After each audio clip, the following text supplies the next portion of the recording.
Hey, this is Scott again. So welcome back to my YouTube channel. I cover a variety of different data science analytics topics, everything from software demos to open discussions.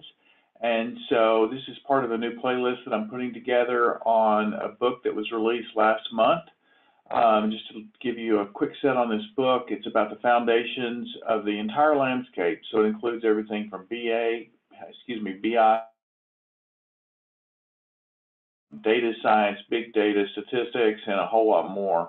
And the goal of it is to be kind of like a survey class, if you've ever taken one of those. So it's really a high level. It's kind of a 101 course about the entire landscape and not a very specific topic. It's really not a how-to guide. It doesn't talk about recipes for doing specific methods. It's not a coding book or anything like that. There's great books out there available for that. But what I did see is that there's this kind of gap for the overall knowledge of across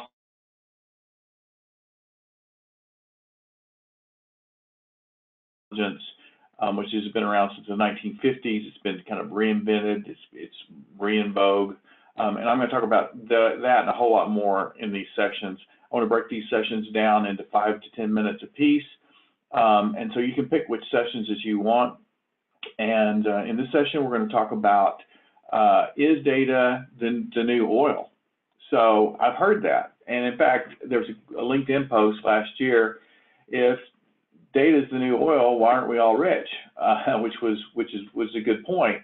I guess my response to that is, yeah, that's good. But most enterprises are knowledge poor, not data poor. We've got tons of data out there, tons and tons and tons of it. In fact, my next video, I'm going to talk about the explosion of data. But for this, I just want to contrast the two.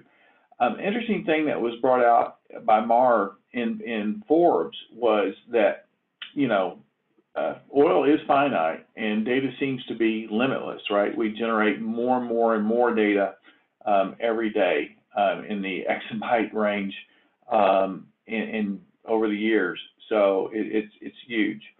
And then the other thing worth noting is this reference to The Economist that said that the world's most valuable resource is no longer oil, but data. I say that, yeah, if it's used, right? But the problem with data is that we don't use near enough of it. And so, when you look at data itself, really, it's just a cost, right? I mean, if you source it, it takes money to create the APIs or the links, the connections and everything to bring the data across to some sort of reservoir. Then you're going to put it in some sort of database or a data lake. It's going to cost you money to bring that into a data lake and keep it there.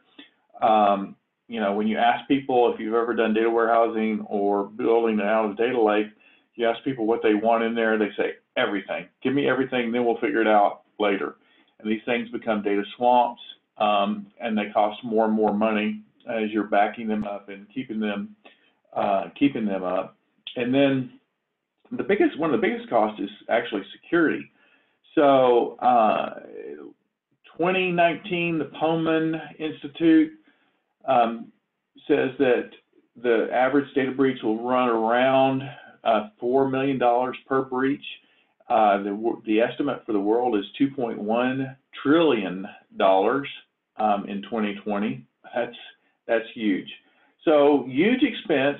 And so how do you offset it? Well, you have to offset it by using it. So here's this Forbes quote, Meehan, that says that 90% of the big data is never even analyzed.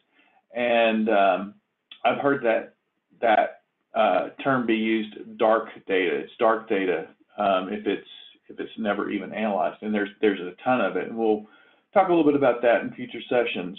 But the point is that the way to turn the corner, the way to squeeze value out of this data is to use it in every analytics application you can, everything from data science to machine learning to visual BI, et cetera. And that requires, if you're going to propagate that through your organization or your business, every person, every professional along the chain of events needs to have a basic data literacy. So that's one of the big things that I'm pushing in the series is data literacy. And you got to squeeze that value out of the data. You got to create analytics, and you have to deploy those analytics to everywhere you can to aid and improve human decision making and action. And so here's just finally a quote from the book that says that, you know, it's not technology that's hampering the progress, it's lack of vision, human capital, and execution. So I hope that was useful, and I hope that you can join me next time when we're going to look at the data explosion and IoT and IoE, the Internet of Things and the Internet of Everything. Hope you can join me then. Thanks.